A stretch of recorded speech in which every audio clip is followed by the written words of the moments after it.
Hello, everybody. Thank you so much for tuning in to another episode of Vegan Proteins Muscles by Brussels Radio. My name is Danny. And I'm 𝐬𝐿𝐫. And this is episode 120. Thanks so much for tuning in to another episode. Things are really heating up this year. We got all kinds of stuff going on. Hope that you are doing well. I'm wondering how much we've spoken about what we're doing with our Vegan Strong Plant Build team on this podcast. Have we said much about it, Danny? I don't think so. But the past month or so, we've gone live with our team, and it's pretty exciting. Well, by the time this podcast comes out, it's going to be like the very end of May. So we've been live with our team since the beginning of April. Yeah. I mean, we haven't done like a super hard push, but we are introducing the athletes one athlete at a time. And I could honestly say that this is by far the most stacked team that we have ever had. Agreed. I am floored with the group of athletes that have pooled together to do this thing with Vegan Strong. Yeah, like pretty much every athlete on the team is like a rock star in their own sport, of which we have the most sports we've ever had before. Bodybuilding, powerlifting, CrossFit, kettlebell, Olympic lifting, and strongman. Amazing. How many people is the team total right now? Do you know? Over 40. Over 40 people. Holy crap. And we are just so excited and honored that so many people wanted to be a part of this and are gonna train their asses off to go win in the Mr. America in October. Like, how crazy is this? Yeah, you take it for granted, right? Because it's like, duh, you get to be with your vegan tribe and you get to do this really cool thing and blah, blah, blah. But there's a lot of sacrifice that must be involved by each one of these athletes to do something like this. Mm-hmm. You know, family, job, their own competition path, all these things, they just put it aside for this thing that is bigger than even who we are and what we do, right? Mm-hmm. Is to leave a message and leave our mark out there in the world. Like, we, as a whole, like, vegans can do some really, really incredible things in the strength and physique-based world. Mm-hmm. Yeah, it's gonna be awesome. And a lot of people don't know, because a lot of people don't really understand the difference between vegan proteins, vegan strong, plant built. It's very confusing. So let's clear this up a little bit at the beginning of this podcast. Good luck.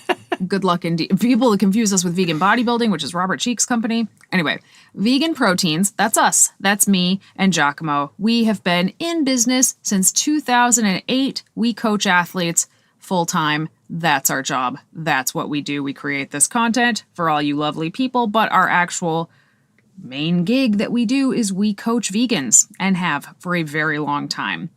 Vegan Strong is an education-based group made up of a handful of vegan athletes.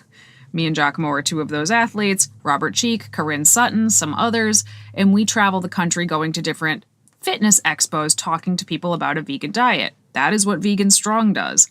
And Plant Built is a non-profit team of vegan athletes who compete together in all of these different sports at one major event where we go out and compete against non-vegans to prove that, yes, in fact, vegans can be highly competitive athletes.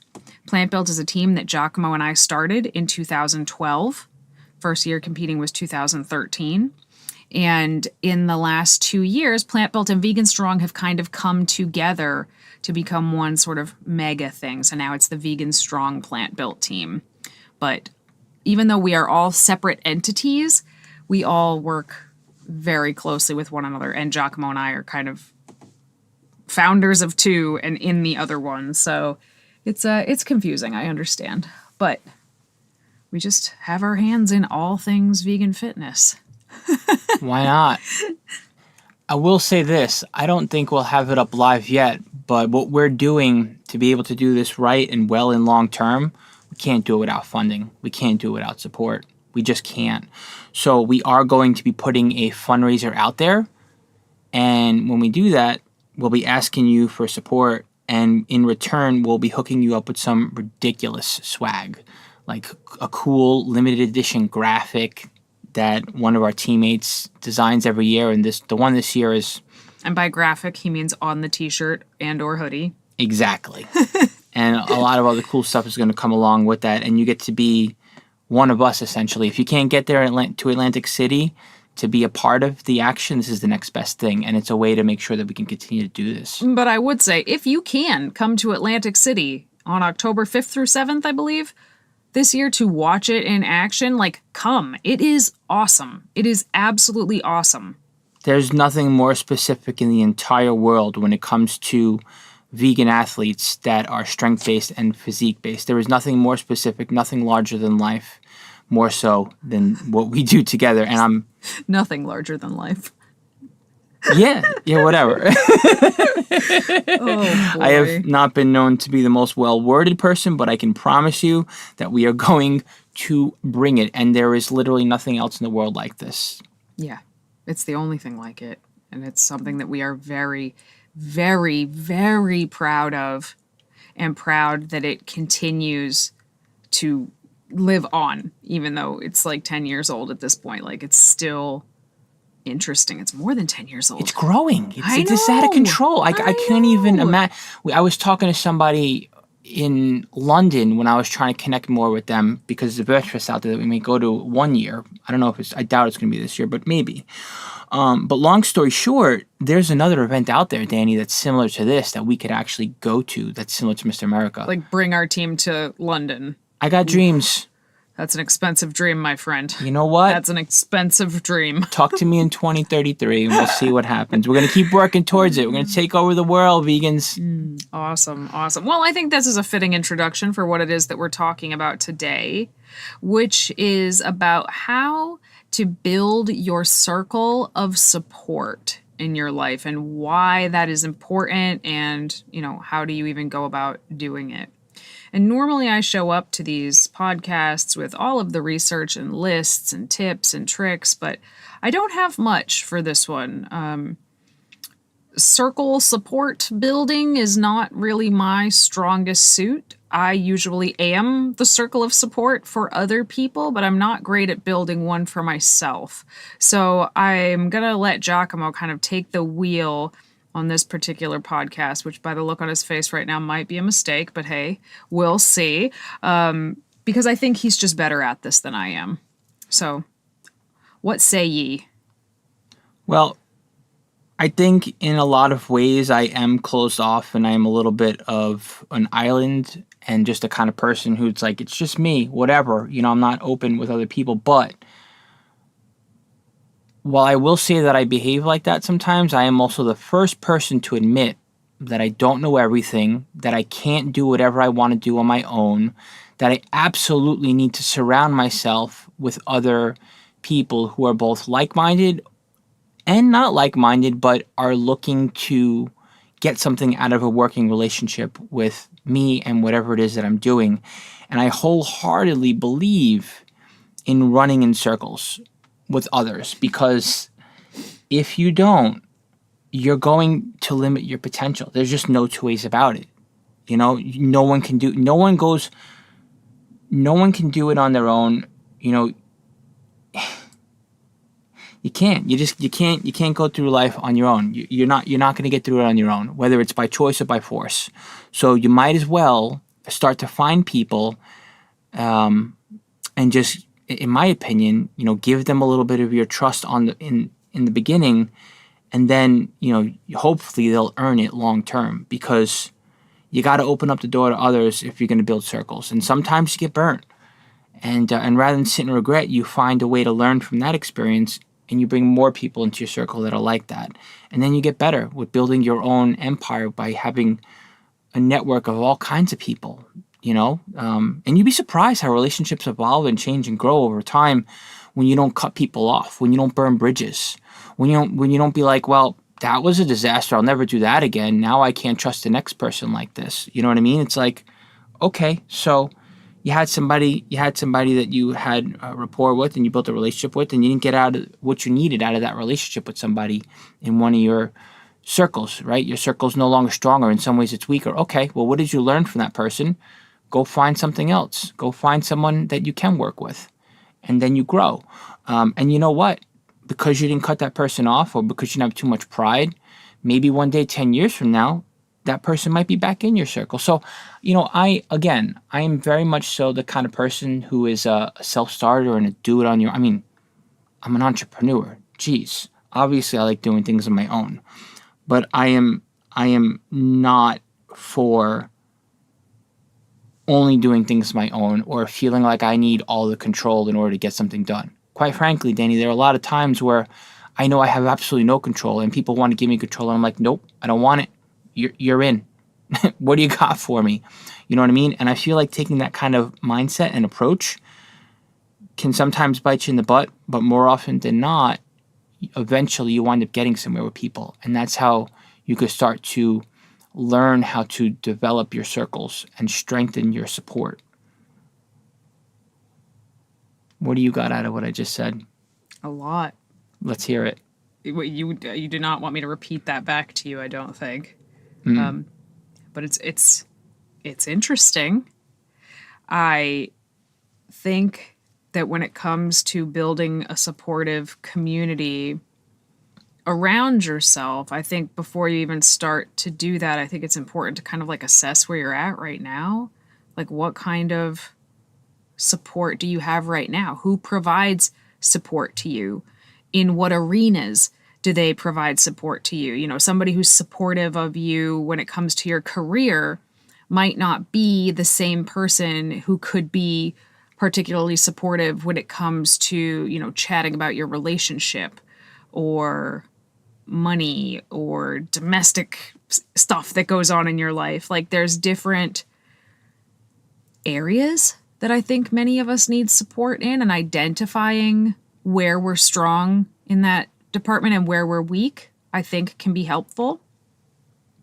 And also asking yourself, who are you supporting and how? Because this isn't just about building an empire to hold you up in the sky. It's a give and take kind of relationship. And, sometimes you're going to be way more supportive of somebody than they are capable of being to you. But maybe somebody else is way more supportive of you than you are capable of being to them, and in different arenas. So I don't think it's like a 1-for-1. I don't think that when it comes to these things, it should be particularly like transactional in the way that we think about it. But you do need to make sure that, your needs are being met. And, hopefully you are also helping some other people meet their needs as well. But if you don't assess these things, like, where are you lonely? Where do you feel like you're floundering and you can't find that support? And where do you feel like really rock solid? Then maybe you don't need to waste your time thinking about that particular side of things. In what we do for work, working with vegans who want to get in better shape, or vegan athletes, or anything and everything in that realm, a lot of people feel very alone in their veganism. They don't know a lot of other vegans. And a lot of people feel very alone in their fitness goals. Maybe nobody they know also has similar goals to that. So those two things together make it very hard to build supportive community. Well, what do you do when you can't find your community locally and you're stuck with finding your support online only? What do you do in that kind of predicament? Try to find support online. I don't understand the question. Yeah, then you try to find support online. Before I met you and Robert, I did not know a single solitary vegan in my life. I literally did not know one other human being that was vegan until I found VeganProteins.com and found all of these people who are not just vegan, but also into fitness. That forum is no longer, I think it might exist, but it's not what it used to be anymore. And to me, that was I had found Shangri-La. I was so happy to have found that community. It filled a huge hole in my life at that point, even though it was only online. Right. Do you feel like it helped you gain the confidence to find support locally, even if you couldn't find exactly what you were looking for in your community? No, I just went to a meetup of people from that group. But it gave me the confidence to go meet people from that group. You're funny. I'm trying to bait you over here to think about what you've done locally to find support, and you keep coming back to the online stuff, which I suppose you're right. I mean, if you can't find what you're looking for and it's right in front of you, go expand your circles. Fair enough. Fair enough. No argument there, for sure. I'm not saying people should like have to go online or anything. If you have that available to you, power to you. I think it's pretty much always better to have a support system that's in person than one that is just like virtual or on the phone in a lot of ways. But when you're in a very niche interest or something, that is really hard to find in a lot of areas like where we live right now. Yeah. I do feel like as you get that support, though, and you broaden your circles, you can find ways locally to also connect to others where ordinarily you'd be isolated because you'd be like, what's the point? But you found your community, right? So, like, you can be a part of a local fitness event, for example, or you can try to build your own community, or you can wind up connecting with others because they found you online and wouldn't you know it, they were local, for example. In one sense, it can be a little isolating, defeating, and lonely if you feel like you wanted someone in person, right, and you're reaching online. But in another sense, if you broaden your horizons and you know the web, it starts to come back to you, you know what I mean? And then things come full circle, and you'd be surprised the kind of support you have when you broaden your circles and you keep them strong, or you strengthen them, I should say. So along those like similar lines, I think in addition to assessing where you do have support and where you maybe lack some support would also be to pay attention to who in your circle right now really like fans the flame of your fears. Like, who is your peanut gallery that is always chiming in negatively about something that you want to do or are trying to do? A lot of us have people who, whether they mean to or not, even if it's not intentional, their words can often make us more afraid of something. They're not encouraging. They're like, oh, I wouldn't do that if I was you. Why would you want to try that out? Aren't you afraid blah, blah, blah is going to happen? Like, oof, that not only like if you don't have a lot of support and you also have people that are chirping like that in your ear, how far forward do you think you're going to move? Like, not very. And sometimes this can be complicated even more by the fact that some people who are very supportive in some areas of your life can be very discouraging in other areas of your life. So, you know, for example, I have family members who are super supportive of a lot of the creative endeavors that I take on. Or like, you know, when we bought our new house, they were super excited for us. But anytime I go to like compete, they're like, oh, honey, why would you want to do that? Like, it's just going to make you look this way. And like, do you really want to look like that? And blah, blah. And it's like very negative, but it's a lot of times you have to recognize, which we've talked about on other podcasts, like that's their own shit there that they're dealing with. That's their own stuff. But you have to be very strong and certain about what it is you want to do to be able to kind of shut out that noise when it happens. But just recognize that some people are better in some areas than others. So maybe just don't bring up those topics with those folks if you know it's going to kind of cause them to say some negative stuff. Yeah, and there's a lot of truth in you are the company you keep, and your smaller circles are the ones that can most deeply affect you, influence you, and help shape and form you into who you are, for better or for worse. So I understand the concern around those who are closest to you, like family, for example, where it can be hard to filter out the parts of them that are unsupportive, right? But all the more reason to not fear looking out and having others that you keep close to you. It's not just the 5 people that you keep close to you. I guess I would argue against that. You know, yeah, the closest 5 are like the ones that are like near and dear to you and shape you in a lot of ways for better or for worse. But the parts that they shape you for the worse, who's to say that you can't find the right support somewhere else? You know what I mean? And not let that define you. so to speak, because no one can be everything to everyone, right? We'd like to think that, right? Yes. I mean, look at marriages. It's like, oh, okay, like you're supposed to be everything. No, you're not. It doesn't work like that. You know what I mean? And then it takes the pressure off of that other person, and it takes the expectations out of the equation for you. And then you wind up, before you know it, like you start to get further along in life with like the kind of person you want to become when you invite other people into your life, and you take it, like Danny said, it shouldn't be transactional. I guess I believe in that a lot too. Like, just because it's not transactional doesn't mean something can't come of it in the future. And if something doesn't come of it for you, something might come of it for someone else, you know? And I guess that's kind of like the beauty of life. Like, you know, sometimes it's transactional and sometimes it ain't. And that's okay, you know? Also, I think, you know, a lot of people feel like they need to organically create their circle of support, and that anything that isn't just like, I don't know. I don't even understand how like people just randomly make friends in adulthood. Like, that has always kind of escaped me. Always. I get that it happens. Like, people just make friends because they see each other at the gym all the time, or they happen to go to the coffee shop every day at this time, and this person, like, I don't know. I guess that happens. It doesn't happen to me. Acquaintance, sure. Friends, nah, it's so much for me. But this happens. But a lot of times people feel like if that doesn't happen, they're failing if they aren't able to create that. So I think finding groups of people with similar interests to you, online or in person, is a better place to start. You're kind of narrowing your pool to people that are probably going to have more in common with you than just like the average Joe.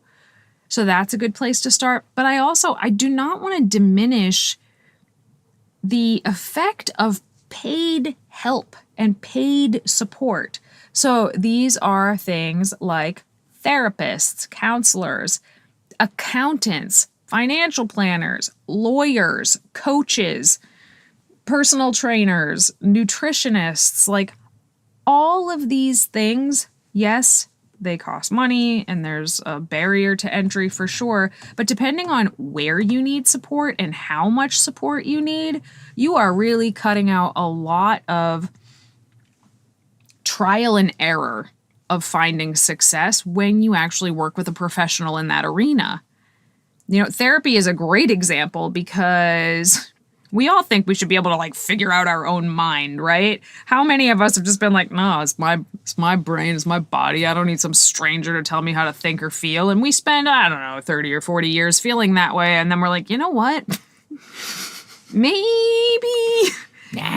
somebody that went to school for like a decade might see something here that I don't see. So let's give that a shot. And then a lot of people go to therapy for a couple years and they're like, God damn it, I wish I had done that 20 years ago. Fitness coaching, nutrition coaching, dealing with money, dealing with relationships, all of those things can be similar. And just because in that instance, it is in fact transactional, I pay you, you help me, I don't think that diminishes how life-changing and supportive that kind of help can actually be. And I would 100% count some of those people in my personal circle of support that I do pay money to on a regular basis. But if I have a question about something, I can ask them and I don't have to. I mean, I guess you should always consider everything someone says. Don't take anything as gospel from anybody. But, you know, I'm more likely to believe what they have to say about it when it's their topic of expertise. Right, and you don't have to fully believe or be fully influenced by someone just because they're professional and you're looking for their professional advice and they're the expert. However, you can get a lot from it, you know, and I'm sure they'll have some like bona fide systems and processes that work for you, and you're still the one that makes a decision, and you get to learn a lot from others when you let them in. Hey listeners, we hope you've been enjoying this episode, and we appreciate your love of all things vegan fitness. For those of you who want even more support on your vegan fitness journey, check out our Muscles by Brussels community and become a member. By joining the team, you are one of our exclusive VIPs. As a member, you'll find over 200 macro-friendly, high-protein recipes that can meet any of your meal planning needs. You'll also receive training programs that update monthly. This training has progressive overload built into it, so you can be sure if you're following the program, you are making progress. All of this and more is located inside our Vegan Proteins members only app. As a Muscles by Brussels member, you'll unlock bonus courses, challenges, and more every month. You'll also be invited to our live Zoom video calls, which happen 2 times a month, and are absolute gold to those who show up. And if you can't make the calls, don't worry, you have the opportunity to email us whenever you want. You'll receive a video response to all of your questions from one of the coaches here at Vegan Proteins every time you message us. Members also receive 40% off many of our other services. And of course, our private community of like-minded individuals is like no other. Best of all, you can try this membership out for a full month at no cost to you with this special offer for our listeners only, because we appreciate and want to fully support you. Use the link in our show notes to sign up for your free trial today. We hope to see you on our next live coaching call. So outside of that, though, like, how do you actually do it? How do you grow your circle of support? Do you just walk up to a stranger and say, "Hi, I'm growing my circle of support, and I think you'd be a great fit"? Like, I'm serious. I mean, obviously, I don't think you should do that, but I'm serious. Like, what do you do? How do you do it? I'm like the world's most introverted, socially awkward person, so I'm just curious to hear from somebody who's much more extroverted than myself. What do you think? Well, sometimes you hear something someone says and you're like, I need what that person is talking about. How do I hook up with them? And sometimes it works like that. And other times it's like, well, conversations about small talk are a waste of time. Yeah, they are. Until they go somewhere. So sometimes just getting to know somebody. I feel attacked. Hey, listen, these days I hate small talk. Like I won't even be available for it. But sometimes when you are in the right environment, like if I'm going to a fitness expo, you better damn well believe I'm having small talk. Chances are someone, some way, somehow, somewhere is going to have some sort of information I need. You know, like I'll put it this way. Okay, here's something that has empowered me, and it was just a conversation. This person isn't even in my circle. 2 people. We were at the Arnold Sports Festival, right? And there was this dude that has like one of the most successful gym operations in the entire country and arguably the world. Like he has all kinds of fitness celebrities training there. You know, and he was more than happy to be like, just like talking about how we were going to connect and network and hook up. And maybe I could have went there, but something about just connecting with that person and being like sharing energy. Cause I'm here, right, about to recruit, 40 plus athletes. And this dude runs a highly successful gym with like some ridiculous celebrities and show me one after another, like just highest profile people. But something about going back to that thought of meeting that person and reminding myself of the energy that was exchanged in that conversation gave me the mental toughness and the strength and the confidence to have conversations with others. That thought just kept coming back to me. For example, so it doesn't even have to be like being in someone's life, or it doesn't even have to be like hiring said person. When there are experts around you because you're in an environment with like-minded people, small talk can go really, really far. And that's just one example. Mm-hmm. I have lots of examples like that. And you know why?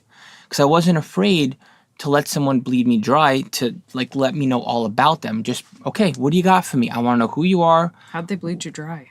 Because I had nothing to say, and I didn't have the energy to listen, but I just sat there, for example, conversation after conversation, and like, bring it, like, come at me, for example. You know what I mean? And that's like, put it this way, extroversion, even if you're extroverted, has its limits. But if you just continue to engage, even if you can't engage, if you're there, if you're present, you'd be surprised what you can get out of being in conversations with people where it just keeps going. You know what I mean? You find yourself getting some interesting conversations with people that can wind up helping you in the future. Even and there was no money exchange, there was no actual real transaction exchange. This person isn't in your life at all. You're not in their life, but you got something from it that helped you get to where you wanted to be on your own in an introverted space, with an introverted mindset. For example, this is just one specific example that has literally helped me over the course of the past 3 months. So that's my 2 cents for you, as far as like how extroversion could help you even in an introverted space with an introverted mindset. If you're in the right atmosphere with the right people and you allow yourself to be vulnerable and you continue conversations with people, even if it feels absolutely ridiculous. Okay, so I guess I'm hearing just be open to conversations in public. No. No. Put yourself in the right places. If your interest is fitness, go to Fitness Expo. If your interest is veganism, go to a Veg Fest. If your interest is business, go to a business networking event, like whatever it is. You know what I mean? Pay for your ticket and then just, go to the meeting. Have the conversation with someone randomly. Sometimes something does come out of it and you do wind up having a relationship with that person, but other times you don't. But it still carries you through and helps you come to your own ideas after the fact. That's what I mean.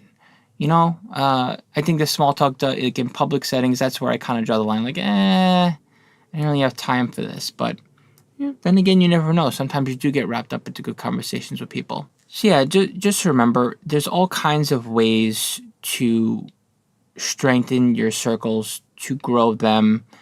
And sometimes they happen in the most unconventional kinds of ways. So as long as you're open to the idea of strengthening your circles, you could find yourself in many places that you ordinarily wouldn't because you put yourself there, like going and seeking community or seeking the right kind of people where some kind of conversations can lead you to somewhere, or, and also not judging the kinds of people in your circles that are not providing for you in the ways. I'm sorry, I'm lost. You've just been staring at me now. I feel weird. It'd be weirder if I wasn't looking at you since we're having a conversation. It's very true. So one of the ways that I have deliberately this year worked to improve my in-person social circles has pushed me so far out of my comfort zone. Like I am shocked at myself every single time I show up for this. So I've mentioned it I don't know if I've mentioned it on podcast or in a video or something, but I joined this gym, which it's like a friendly acquaintance of mine owns the gym. Her name is Dawn. She is wonderful.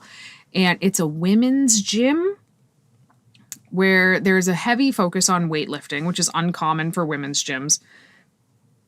But it's all in class form, which I am not a class girl.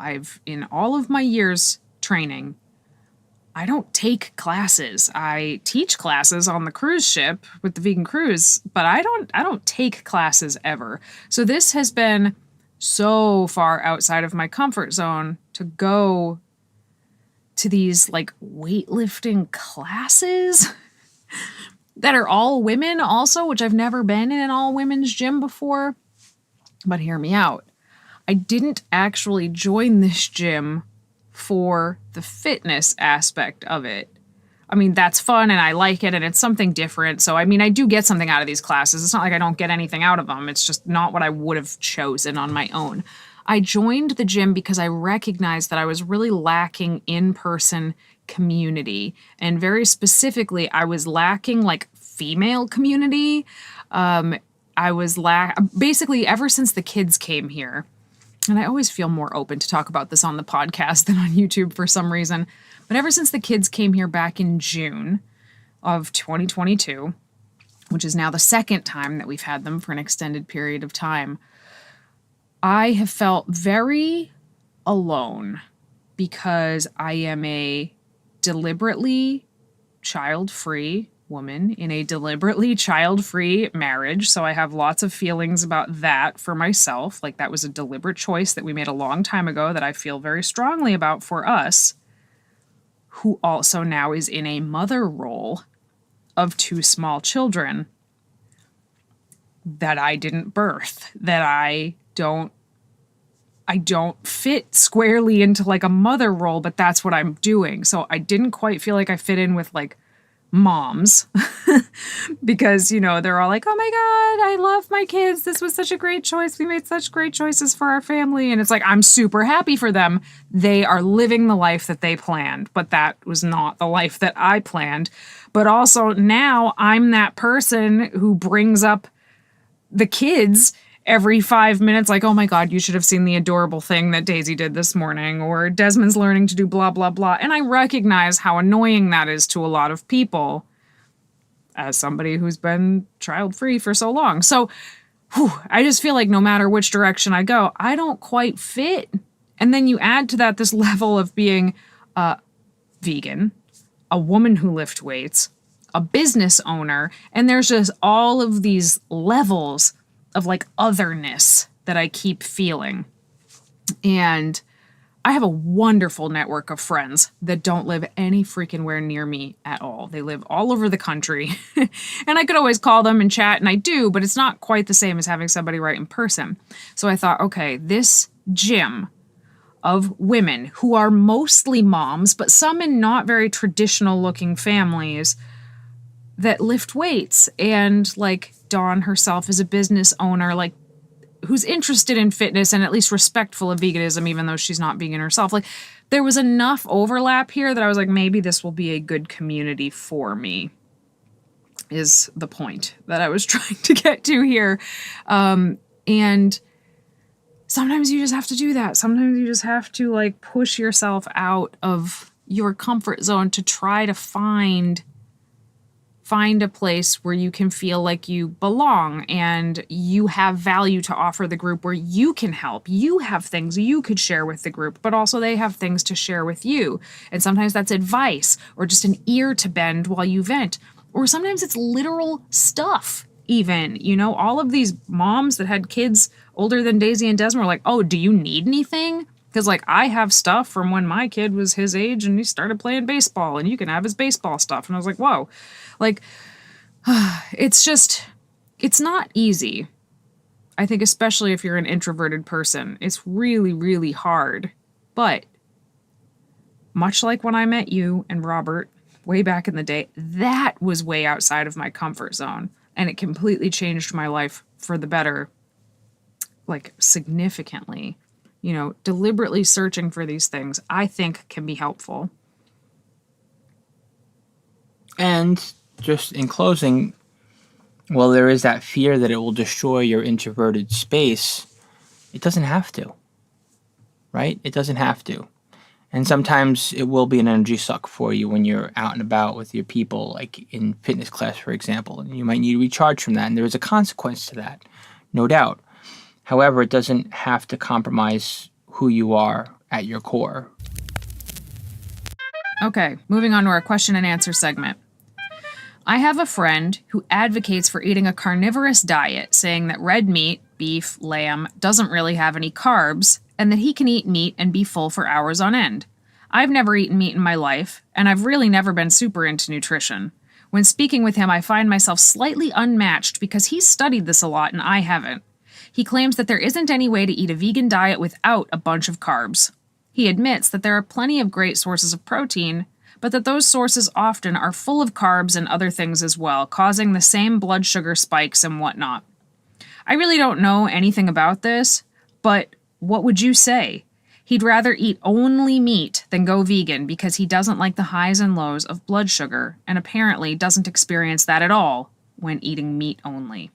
How do I deal with this? How can I be diplomatic with my response? Because this person is like clearly being stubborn. The person who's like, yeah, I'd rather just put meat on my plate for 5 meals a day than risk spiking my blood sugar. Like, there's nothing logical about that statement whatsoever. Mm-hmm. Quite frankly, I have yet to see someone who has 3 squares where they're not eating well-rounded meals who is healthy. And this doesn't just like healthy, like physically healthy. Your carbs and fat and protein mixed together help digest one another. That's just how it goes, right? And I don't see how eating protein-dense foods with some carbohydrates in them is going to spike your blood sugar. Well, your blood sugar will go up. Right. But is that necessarily a bad thing? That would be my question. Correct. Why is it a bad thing for your blood sugar to go up in a normal, healthy range? Exactly. Is there something there? I mean, is this just a dietary preference? Is this a health need? And, you know, whatever it is. I mean, we even did a whole podcast on vegan keto, for example. So you could theoretically eat super low carb and probably even make it enjoyable to a degree. But in most scenarios, it's not that it's not practical. It's just there's no real purpose for it. Put it that way, right? I'm kind of floored by. I mean, I'm not surprised by the ignorant side of this argument, but yeah, no. In all actuality, there's really nothing to worry about, and I would just, like Danny said, I would just ask questions. Because when someone is that, whether it's intentional or unintentional, when someone is that ignorant, you're going to wind up finding yourself in a position where you're either arguing with someone who has nothing to argue about and they're just becoming stubborn, or you're going to be on the defensive and they will have learned nothing. So the best thing to do in a scenario like that is to continue to ask questions. Question after question after question. Why is this person thinking like this, as opposed to just going on how they feel? Because at this point, they're literally just trying to justify what they're doing without any real cause or reason. When they're saying something like, "I'd rather just have nothing but meat." Well, is it also possible that because this person pretty much never eats carbs, that when they do eat carbs, their body's not very well adapted to it, so they see larger spikes and crashes in their blood sugar than they would if they were actually well adapted to it? Sure. I mean, that's possible. But, like, here's the facts. Like, I love protein. We love protein. You guys know that. I also argue for a moderate fat diet. But carbs are your body's number one source of energy. Why wouldn't you want to give that to your body? Now, certainly you can have too many carbs. You can have too much sugar that does cause your blood sugar to spike too high. But that's like if I know that my car runs best on a very specific kind of gas, but then I'm like, oh, but I can just give it this other gas and it'll like turn it into this gas. Like, why would I do that? Why wouldn't I just give it what it runs optimally on? I will never understand it when people are like, yeah, well, I can just eat protein and I can just eat fat. Yeah, because your body is a freaking amazing machine that has learned to adapt to every stupid thing you can do to it. Correct. But why would you want to do that to it? Exactly. We get so used to whatever we're adapted to, even if it is clearly for the worse. Yeah, we can burn fat for energy. We can burn protein for energy, but it's a much harder process on your body. Why not just give it the thing that it wants? Exactly. I don't know. Very frustrating. Danny, can you please provide a basic example of how hard I should weight train in a calorie deficit? When you're in a leaning phase, do you change up your workouts or just diet? Great questions. So I'll start with the second part first. When you're in a cutting phase or a leaning out phase, I just change up the diet. I actually think that when you initially go into a cut, that's a terrible time to change your workout. You should keep that workout the same for at least a while, but really just change up the diet. Just put yourself in a caloric deficit via diet, and you can add some cardio if you want to, but don't change the strength training. As far as how hard you should push when you're in a caloric deficit, depends a little bit on the program, but like a ballpark figure is try to leave 2 reps in the tank. No more, no less. So 2 good reps with good form in the tank. It should feel really hard. And I'm talking gun to your head, 2 reps left. Not like, oh yeah, I definitely have 2 reps left. Like, should be really, truly, if you had to do 2 more reps, you could just get 2 more reps. I think when you push past that and you're like very close to failure, because you're in a deficit, you're not going to recover quite as well. So this can just make it even harder for you to recover if you push too close to failure. But also if you stay too far away from failure, you're not going to make the progress that you want to make. It's not going to be stimulating enough to the muscle. So I think 2 is like a pretty good ballpark for most people. All right, everybody, thanks so much for tuning in to another episode of Vegan Proteins, Muscles by Brussels Radio. Please stay in touch with us on socials at Vegan Proteins, at I Am Just Athena, at Muscles by Brussels on YouTube, Instagram, Facebook, all of the socials really. We have a membership where you get access to a private community and private information and live Zoom calls. We have all the support in the world for you in all kinds of ways. Reach out to us. Hit us up at veganproteins.com and shoot us a message. Once again, my name is 𝐬𝐮𝐬𝐫𝐞. And I'm Danny. And we'll talk to you soon.